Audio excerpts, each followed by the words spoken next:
spending time with her husband, friends, family, including her 12 grandchildren. In her spare time, she connects and celebrates with the women involved in motorsports, taking you behind the wall about their journey of life, racing, and how they juggle everything to make it all work.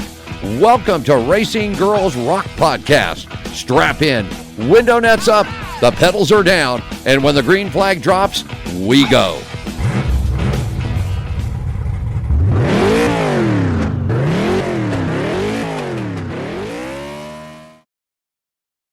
Everyone, this is Melinda Russell with Racing Girls Rock Podcast, and it's my privilege today to have a very special guest on my show. Her name is Tami Powers. Tami and I kind of have the same philosophy about women in motorsports, and we think there's some things that need to change and need to grow, and I know Tami's all on board about that, and she's going to tell us all about what she's doing and how she got to this place in her life. But first, Tami, I want to welcome you to the show, and I would like you to just share a little bit about yourself so my listeners can get to know you a little bit better. Awesome, Melinda. First of all, thank you for reaching out and having me on today. It's nice to get a break in the action. I've been prospecting and selling and designing decks, and it has been a whirlwind of pitching, and it's really fun to take a little time out to connect with one of my motorsports sisters in you and my fellow Michigander. I love that. You're in a great little town in Kalamazoo. I was born and raised in Grand Rapids, Michigan. My family immigrated from Poland a long time ago, and there were a generation of farmers and automotive blue collar workers, and I couldn't have imagined a more robust and incredible childhood growing up in Michigan. That's where my heart and soul will always be, even though I'm in Los Angeles now. You can take the girl out of the Midwest, but you can't take the Midwest out of the girl. I'm very proud of that. So, I wanted to come on today because there's such a great feeling right now, and I feel like the bubble is about to burst, and there are so many incredible women and men that are really elevating minorities and women in motorsports right now across all the leagues. I mean, we've heard sort of the leagues talk the talk, but they really haven't walked the walk. Mm-hmm. And I think that we're coming into a time where the gentlemen in the C-suite are realizing that this is really good for business, because when you look at the numbers and you see that 85% of the buying power in the home, that influence is female. And then you look at the race fans now coming in across all leagues. So you talk about Formula Racing, NASCAR, NHRA, IMSA, all of them. You look at the data and you sort of analyze it, and we're seeing that 40%, that's the base of women in motorsports. But now going into the next chapters of motorsport, 1 out of every 2 new fans are female. Mm-hmm. So we're going to see that number just keep ticking up. And I think it's a great time to inspire brands to come in now and look at the female talent that's there, not only on the track, but behind the scenes. Right. Because for the last 20 years of my experience working for Alan Johnson in the NHRA, there was a few of us there. Right. Back in the day, and we kind of all look at each other, but we never really talked, and because we were doing our own things and we didn't know like what it felt like, it was just odd. And now you're seeing women walking around the racetracks now with executive positions, right, marketing positions, PR positions, development, marketing. I mean, you're just seeing it everywhere, and I think that we're coming of age in motorsport, and it feels good. There's so much work to do.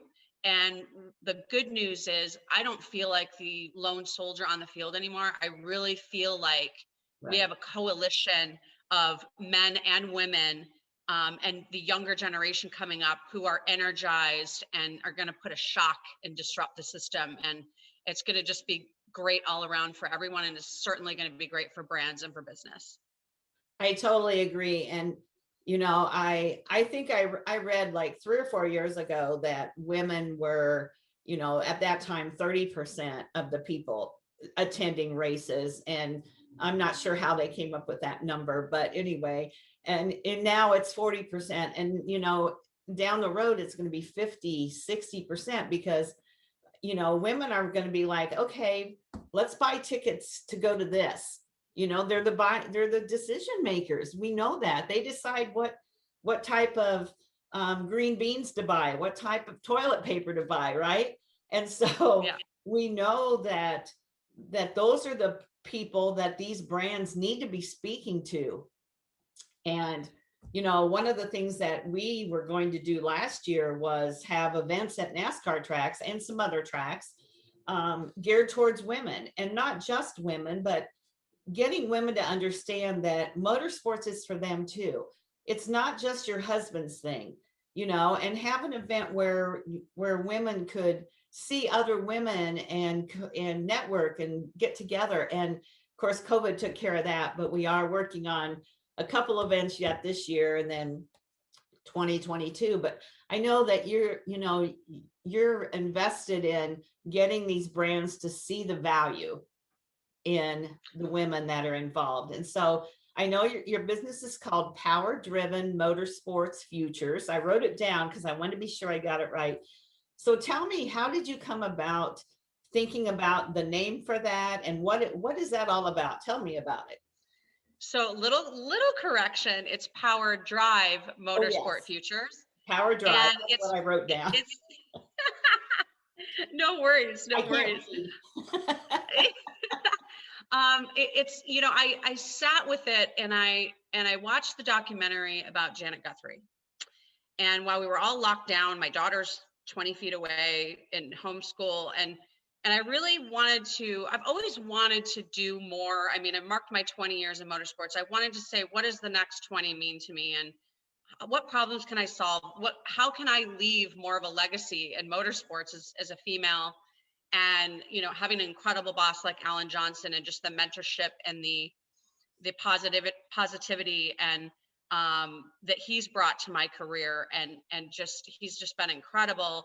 What am I going to leave for the next 20? And I watched the documentary about Janet Guthrie called Qualified, and that was 40 years ago. Over 40 years ago, her career abruptly ended because she could not get a corporate sponsor. Mm-hmm. And it's like they almost used her as a gimmick, to attract eyes, to get those people to buy those newspapers with her on the cover, the woman in the Indy 500. And I hadn't really seen a lot of progress in the major leagues with corporate brands, supporting women, and with the leagues themselves and the team owners really developing women drivers. And so I thought, how can I fill that gap? How can I bridge that gap, right? And so I said, let me use the relationships that I have been blessed enough to curate over the years, and see what I can come up with. So I put the feelers out there. I had a lot of meetings about this. I did a lot of research. I looked at the studies. Are women equal to men in a race car? Let's look at the science. Let's look at the data. And I looked at it and I said, oh my God, they're a little bit better in some things in a race car. As far as G-force tolerance and the thermal air temperature and all the stuff that happens in the cockpit is not something that women falter in. We're equal in it. And so the only thing that they were missing is the opportunity, the seat time, the support. Mm-hmm. And I thought, why don't I create a startup that does one thing? It connects the next best in class female race car drivers with forward-thinking brands who are walking the talk in diversity, inclusion, and equity. So simple, right? Right. I'm like, what am I going to call this thing, right? And if you look at my website at powerdrivemf.com, you'll see it's very simple what the name means. So the power is in the money and the brands and that corporate connection We know it worked so well for Danica and GoDaddy. She basically built that company. She did. Danica Patrick did. And that's the power. And then the drive are the athletes. I have met the most incredible athletes. Mhm. And to branch off from the NHRA, where it's normalized for women to be competing alongside men, and to look at IndyCar and Formula racing and sports car racing, and to look around, there's so much great talent that needs to be elevated. Very marketable women that are absolutely phenomenal at what they're doing, and they just need now that corporate backing, and they will shine. And Right. so that's the motorsport futures part of it. So, I could have called it PowerDrive Motorsports Marketing. I could have called it, a lot of things that were sort of, par for the course. I wanted to elevate it even more and talk about it as motorsport futures, because that's where we're going. That's where the $6 billion a year global motorsports market is going into the future. So PowerDrive Motorsport Futures is what I came up with. I was so happy to work with my daughter, Gemma, who is turning 9 on August 10th. I can't believe it. Working on just the startup with me, and to have her by my side a lot of the time, giving me her feedback. I mean, she knows what she likes, and we've got to know what the next generation likes and what their eyes see. And she helped me a lot with the design and the imagery of the website. And I would read her. Every word on that website was written by me, and I would read it to her, and she would say, "Mommy, that sounds great," So it was a bittersweet last year and a half. And I would say I'm focusing mostly on the sweet. Yeah, we have to, don't we? As rough as last year was, there are so many good things that did come out of it. I kind of refer to 2020 as a step back and reevaluate year. We were forced to spend times with our families. Some of us that don't. I mean, my husband and I spend a lot of time together, but you hear people talk about they really got to know their kids because they did spend a lot of time with them, and all these different things. And you can find the good if you look. It wasn't all bad. And so I'm with you. Let's focus on what good happened out of last year. And then what I love about the name of your business is the word futures. That word to me is not only a positive word, but it gives us hope. It's, marketing, the word marketing, it's in every business name, right? This is different. You're focusing on the futures of these young women. You're focusing on the future of maybe that corporate brand, just like GoDaddy. Who ever heard of GoDaddy until Danica had it on her car? Nobody. Now we all have GoDaddy websites, and that's where we buy our domain names and everything. And so, who knows who the next one is going to be that you're going to find that's going to turn a small company that nobody's heard of into a household name. And that's what I love about what you're doing. Yeah. And there was a CMO at GoDaddy who saw the vision and saw the broad picture, and never wavered, and said, this is what we're doing to build this company. And it made GoDaddy the Uber of domains, right? I mean, you can have Lyft, you can have, ride sharing, but we know Uber. And that's because they did it right. They knew how to brand it. They knew how to sell it. They knew how to have that sentiment that's what people go to when they think of rideshare. Well, when people go to domains, they think of GoDaddy, and that's because of Danica Patrick, period. Right. And so, and the CMO who believed in her and elevated her, and they had a plan. They had a strong plan, and they followed through, and they never wavered, and they did it. Yeah. And so, people say to me, a lot of the times, well, Danica Patrick never won a NASCAR Cup race. And I thought, well, I can name 28 men that never have either, that have been in there for years. Exactly. And how we combat those types of comments is we normalize women in NASCAR. We can't just have one. We've got to have more than one, more than two, more than three. And that way it's not like, oh, the female, or oh, the woman. It's going to be, oh, the racer, oh, or, you know, or whatever her name is, you know. They don't call Kyle Busch the man. Exactly. um, Although he is the so man. although he is the Eminem, yeah, but they call my boss the man too, Alan Johnson. He was on the cover of Drag Illustrated, and it says the man. Yeah, yeah, So yeah, that's an earned title for sure. But I, you know, my hope is to normalize it, because if you go into the NHRA and you go into the Junior Dragster Series and you see the young boys and girls, 8 years old, you know, driving the little junior dragsters together. If you pulled a little boy aside and you said, "What's it like to race alongside a girl?" He would look at you and go, "What do you mean?" So this is definitely, you know, a cultural thing. It's how we are depicting women in the media. It's how we're depicting women across social media, which is a whole nother animal. But we have to, it starts at home. It's, you know, what I love about the trend that I've seen in the past couple of decades in racing is that a lot of these really incredible veteran racers like John Force, Mike Salinas, you know, you look around and so many of them had daughters only. Yeah. Right. John Force, 3 daughters. I remember an interview he did when they were little.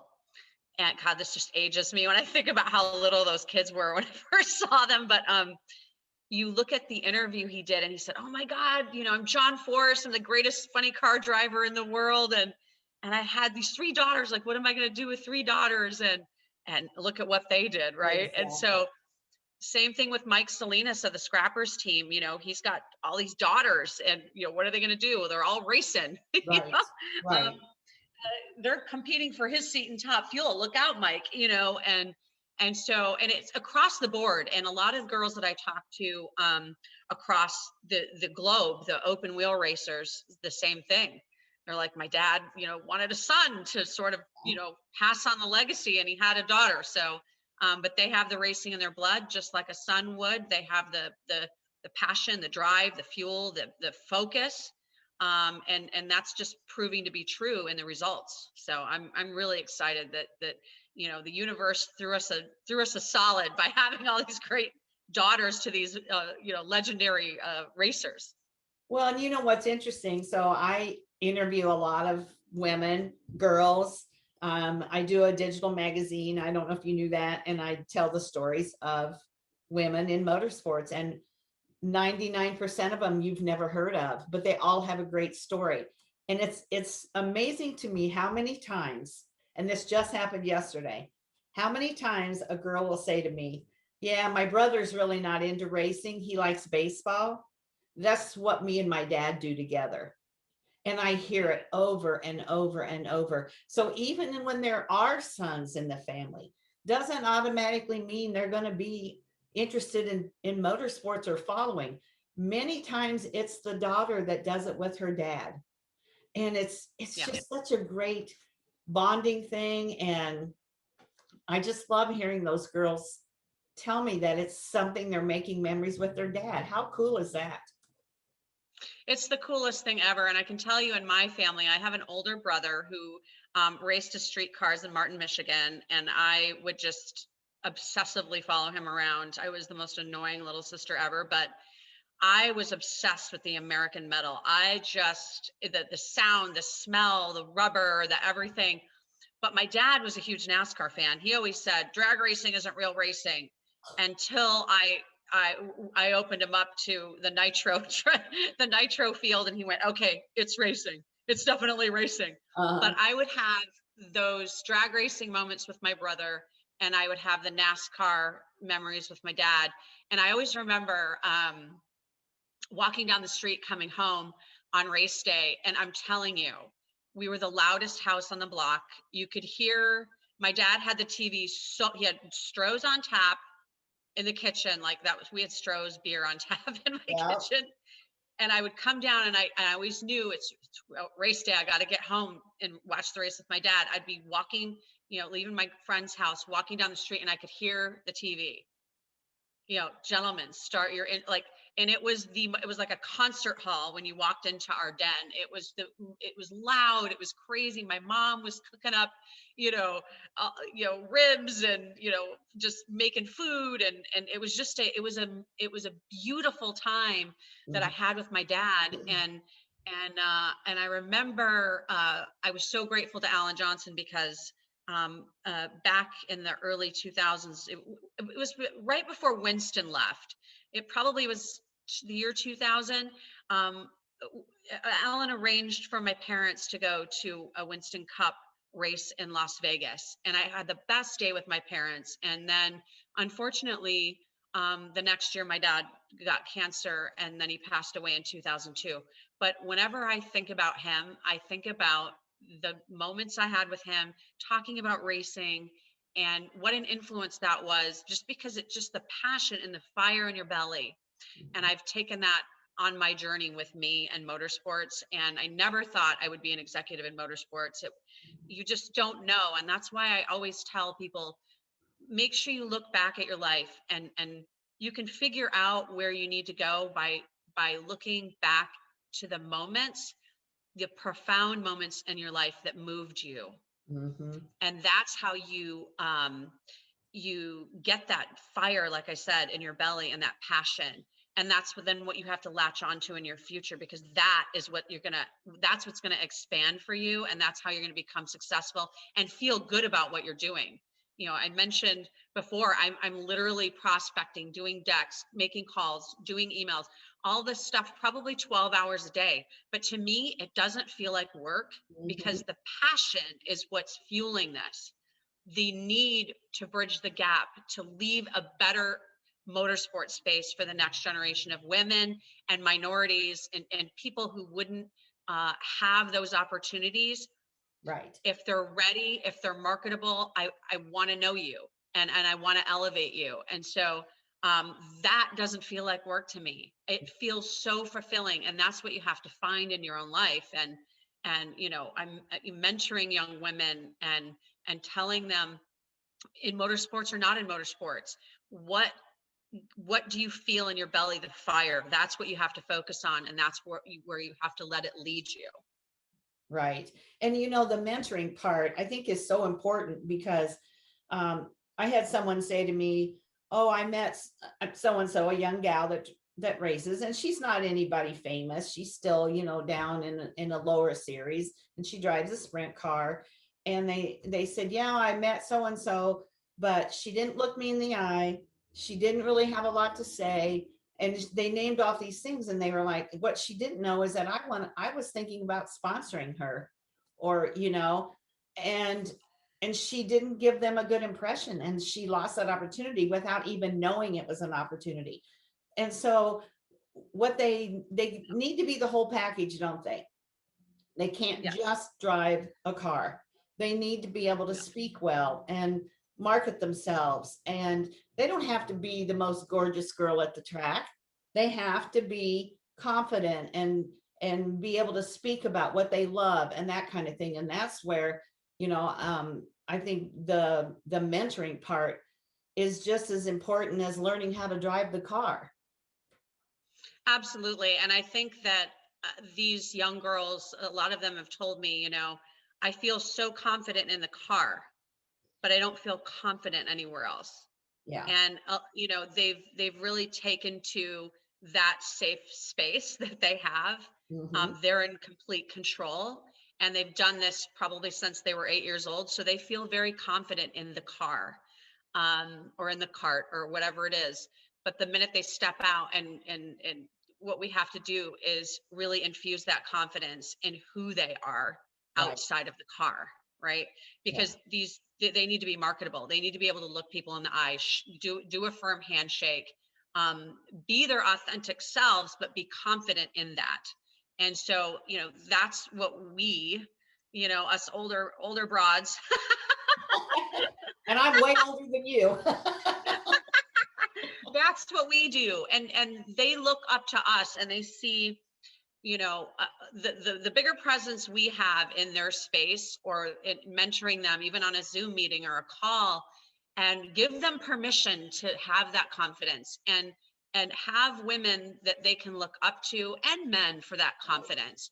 See what Kyle Busch does, see what, Dale Jr., how did he gain his confidence, being the son of the legend, Right. Dale Earnhardt. It's like, you've got to have that confidence, because it's not, and it shouldn't be about looks. It should be about what energy you emote. What are you putting off to people? It's how you make people feel. Right. And so if I walk up and I can't look someone in the eye, and I'm very, uncomfortable, or I'm not confident, that's not how they want their brand to be depicted.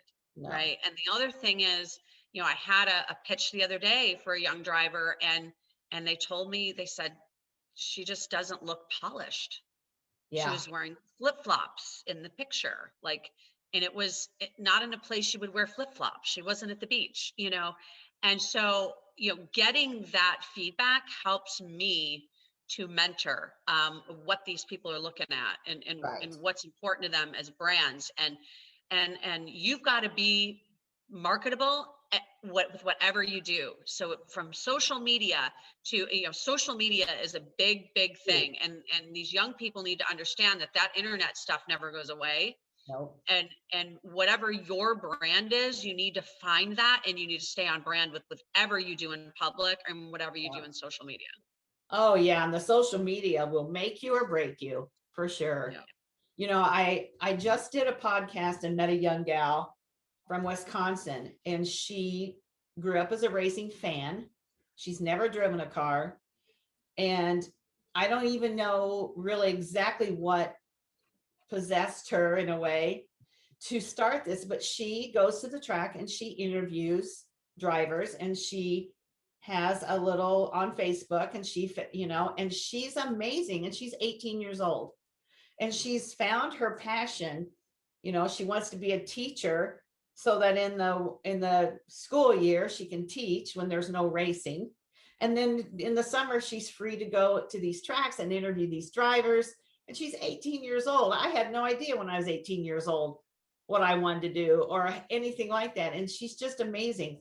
And when you say, polished and how she looks, she was telling me about a company that came on board with her, saw what she was doing, and they said, here, we want you to have a professional looking shirt. We want you to have this. And so they're sponsoring her, and they're also mentoring her how to look professional, how to talk professional. And I go back, she's 18 years old. And so the more you can, it's amazing. The more you can help and mentor these young gals, and not even just the young ones. I mean, there's some women that are out there driving in their 40s, 50s, whatever, that could use a little help in that area as well. When you go to the racetrack, look professional, and so tuck your shirt in, wear a belt. I mean, it's a professional sport. We need to brand it as such and really walk that talk as far as, just being on our professional game, because we want to attract the non-endemics. We want to attract new eyes and different businesses, and that's how you do that. Professionalism. And I love that this young lady, 18 years old, is going to be a teacher. Imagine what she's going to bring back after a summer at the racetrack, the energy and the synergies of a racing family, of just that feeling that I wish everyone in the world could experience. She's going to bring that back into her classroom, and that's going to be a great asset for her students. And I love that. I love seeing these young women who she had an idea and she went for it. And that's the confidence that I wish more of these young women had. And I always say, if a smile or a yawn is infectious, let's do that with confidence. The women in motorsports for the younger ones coming up, let's bring them that confidence that we know they have. Well, on the other side too, women looking professional is, I think, across the board, it would elevate the entire sport, because when you go to a small track, I have 2 tracks within 15 minutes either way of me, and my granddaughters race. And so, part of them being involved in racing is finding sponsors and things, like that.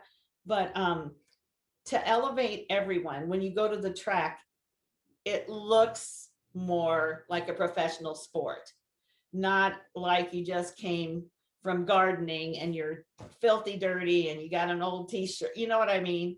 Let's everybody. What is it they say? Rising tide raises all boats. And so Oh, absolutely. Yeah. let's let the Yeah. Just like, women, remember what flying used to be like on airlines, women wore gloves. yes, And yes.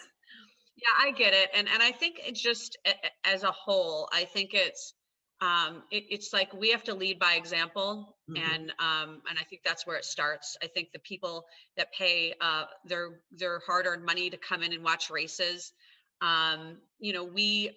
they come to see the show, they come to see us, and a lot of the people that are behind the scenes and the people who are putting on the show and the tuners, the teams, the drivers, I think we all just need to lead by example Mhm. and influence that way. And I think you'll see a shift in it. And I'm excited. I mean, I'm going to Sonoma. I'm going to Sonoma in 9 days, counting the days down. I will be there for the NHRA event in Sonoma. And then the weekend after that, I'll be in Pomona, California, Los Angeles area it's actually the NHRA Winter Nationals that have now, they were supposed to be Right. our opening race are now at the end of July. So I think it's still called the Winter Nationals, but that's okay as long as we're there and everything is full capacity. It looks like here in California. So we've come a long way. Really excited about what's happening in the NHRA. They're doing great things, and I love it because it's the most diverse motorsport on the planet. We have everything for everyone there. And when I go there and see, Brittany and Leah and, everybody, Erica Enders, I mean, come on, right? Yeah. You go there and you see the Salinas sisters, you see all of these great women competing alongside men, and it's normalized. And you look into our stands and you see just about everything and everybody. And it's a great feeling, and it gives me hope that I can take this, what I've learned and what I've seen in the NHRA and how well it works, and take that to other leagues and sprinkle a little bit of that love in there. And I think we're on a good path. Absolutely. So you mentioned Martin, Michigan, which is still going strong with races. So a few years ago, 3 or 4 years ago, a friend of mine that I'd met through social media was going to be racing there. And I hadn't been to Martin in years. And so I went up to watch her race. And when I started the IWMA, I mean, I knew there were a lot of women involved in racing, right? But I really had no idea how many, because every day I'm overwhelmed and shocked by how many women, and I'm just getting more and more connections, and it's so fun. But I went to watch, and I went into the pits, which is another thing about racing. You have such access to the drivers. So I went into the pit area, and the junior dragsters were running, and I walked down where they were staging, and there was just as many little girls as there were little boys, if not more. And I could not believe it. I was like, these little tiny girls in these cars, and then to watch them race, and I was just blown away, honestly, by how many there were and how serious they were about it and how dedicated. I talked to some of them, and they were just amazing little girls, and those are the future of all of our sports, whether it be drag racing or NASCAR or sprint cars, whatever it is. That's the future, and that's what you're helping with, and that's what I love about what you're doing. Yeah, and I want there to be a place for them when they're ready, or if they choose to go pro. And right now there isn't. Yeah. So I look at those I've seen the junior dragsters race in Vegas. It is the funnest part of my day. It just, because the biggest smile on my face. Yeah. Because I watch them get suited up. I watch them put their helmets on. I watch how fiercely focused they are. Oh yeah. And how competitive they are. They want to kick ass. They're in there and they have one mission, and that's A to B, and I'm beating whoever's next to me, right? Yeah. And you see it in their little faces, and it's the cutest thing ever. And she deserves a seat at the table. Uh-huh. She deserves a seat at the table. And I will work tirelessly day and night until this changes. And that makes me happy. Yeah. And so I have so much gratitude just because of the people that I know and the people I've met and the people that are talking about PowerDrive and the people who are, you know, really, really invested in working with me to find solutions. And, you know, the people in power, the people that can do something, they're listening now. We're making progress every single day. My mom told me the other day, she said, "Oh my God, honey, you're working so many hours. You need to rest. You need to," and I do. And I do find that downtime, but during the week it's on. Okay. And my mom said to me the other day, she's like, "So how was your day?" And I said, "Mom, I got so much done." And she says, "Honey, as long as you can put your head down on your pillow at night, knowing you did everything that you could that day, rest well, my love." That's what she said. Sleep well, sleep your 8 hours and then get up and then you can do it again. You got to recharge. And so there's just so much like beauty in this, and just the people around me are just so supportive. And the women I've met, the men, just everybody that has just been so incredible. You know, I know Amanda Busick has been on your show, and she's just a phenomenal woman.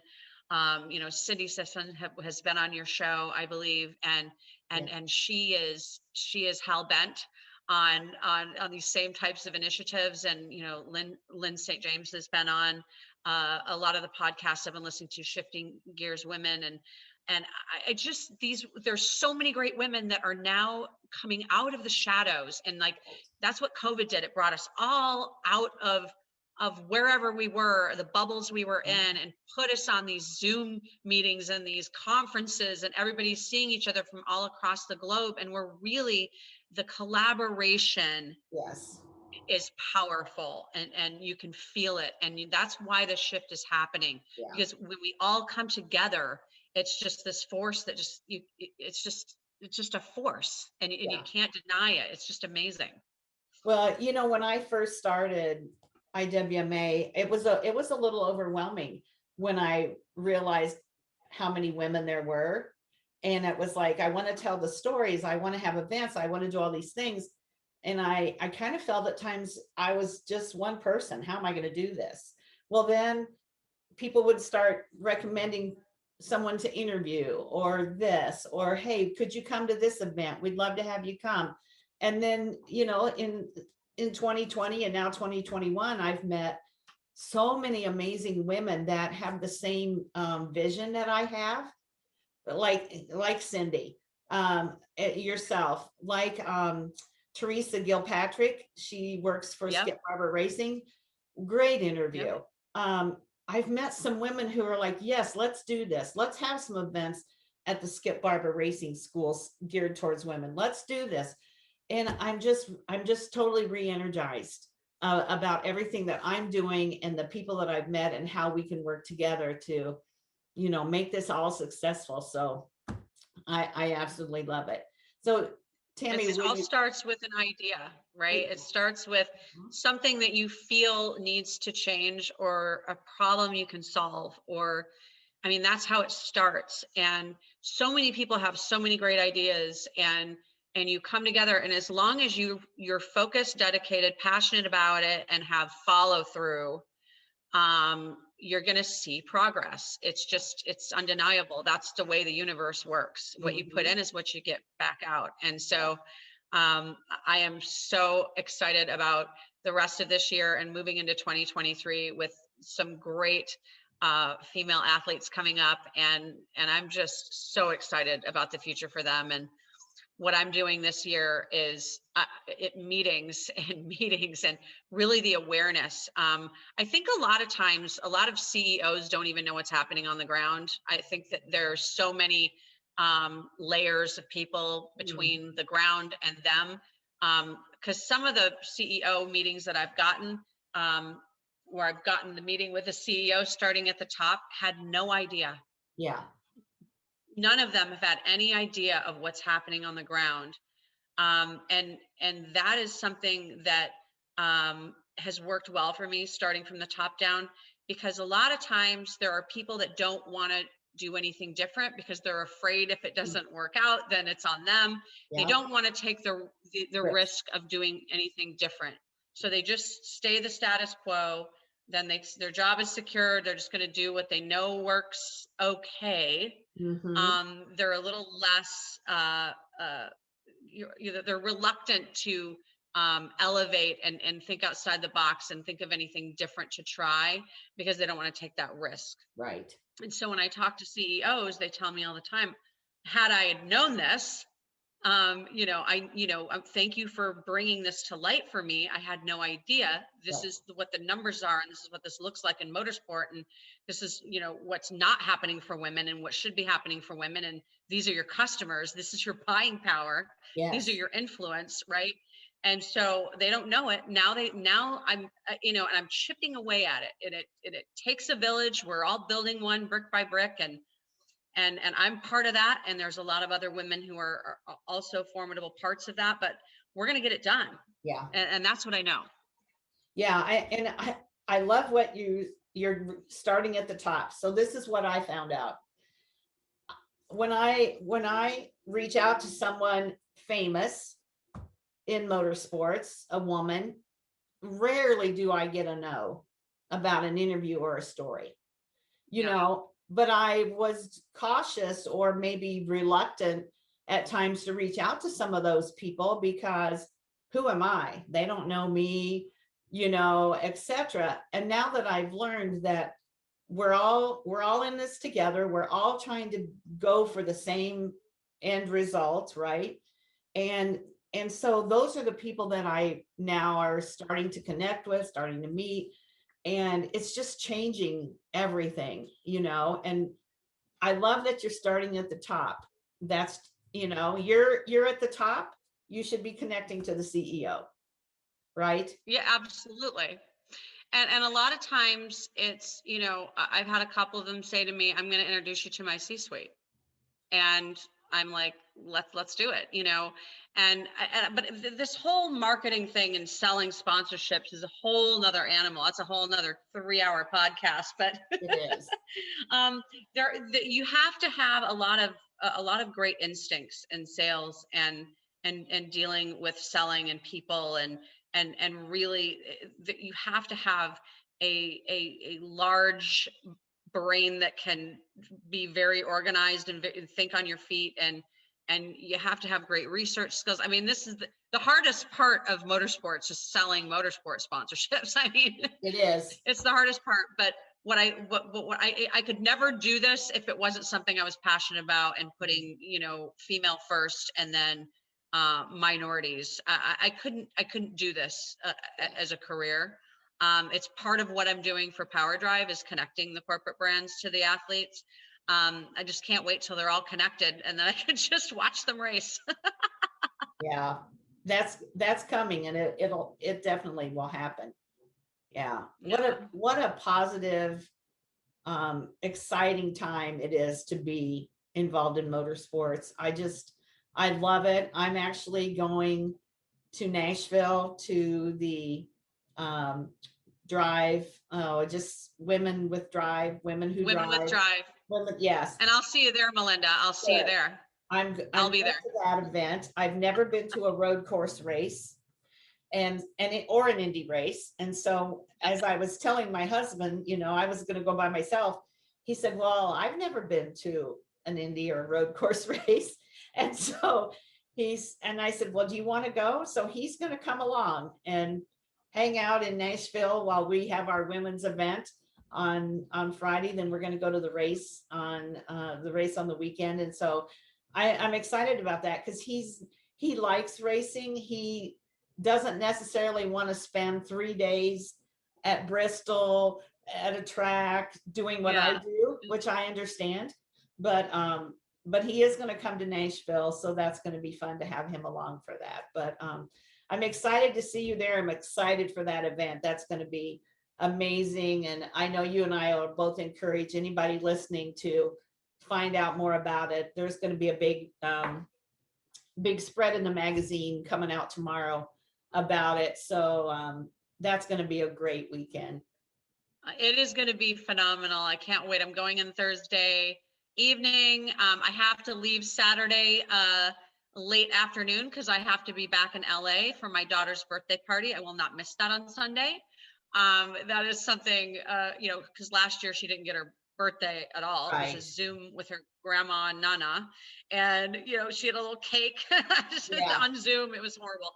So we're having a big birthday party for her on Sunday. So I'm flying back Saturday night to make that. I gotta do the mommy thing, and I'm not missing her little ninth birthday, that poor thing. So coming back for that, but I'm really excited to be seeing all the women from Shifting Gears. It's going to be incredible. Cindy and Lynn are putting on a great event, and it's going to feel so good to finally see everyone in person. Yes. Amanda Busick's going to be there. She'll be our commentator, and it's just going to be incredible. And Beth Ferretta, I believe, is going to be there. And just so many incredible women in motorsports, and to finally see all of us in person, let me tell you, it's going to be one hell of a party. I can tell you that. And it is. The guys are going to be envious. They're going to be like, where are you guys going? Yeah. They're going to be like, who's in town? What's all this excitement? And look at all we're bringing to the economy in Nashville, sponsors. Yes, exactly. We're gonna be lighting that place up. The ladies are, so they're watching. Yeah, I'm sure they are. Well, Tami, why don't you tell us, or let people know, how can they find you if they're interested in working with you, or they want to know more about PowerDrive? How do they get a hold of you? What's the best way? So I just visit my website, www.powerdrivemf for motorsportfeatures.com, on Instagram and Twitter at PowerDriveMF. And you can email me directly through the website or DM me through social media. I am always about it 24/7. Let's talk about putting some women in some great race cars. Absolutely. I'm excited to see what's going to come from all your hard work, and it's going to be fun to watch you and the women that you're going to be helping. So I'm excited about that. I've really enjoyed talking to you. I can't wait to meet you in person. It feels like we've been friends, and it's just through the Zoom and messaging. And then when you finally get to meet, it just makes it so much more real that, these women are all about what I'm about, and we've all heading in the same direction. And I love that, because sometimes it feels like you're all by yourself. And so this is going to make us all feel like we've got a whole community, a whole tribe of women that are all focusing on the same thing. And I'm excited about that. So Tami, do you have any last thoughts that you want to share? I just want to thank you, Melinda, for all you do. And just for having me on today. I love talking about PowerDrive and these young women and the business, and it just gave me more fuel to get through the rest of my day here in Los Angeles to really get people engaged. And so thank you for the time today. And I want to say hi to all your listeners, and hopefully see everyone at a racetrack near you soon. Sounds like a plan. Well, thank you. And I hope you have a good rest of your week. All right. Thanks, Melinda. We'll talk soon. All right. Thank you for listening to Racing Girls Rock Podcast. Follow us on Facebook at International Women's Motorsports Association, or on Instagram and Twitter at the IWMA Nation. And if you know someone that should be on our show, drop us an email at iwmanation@gmail.com.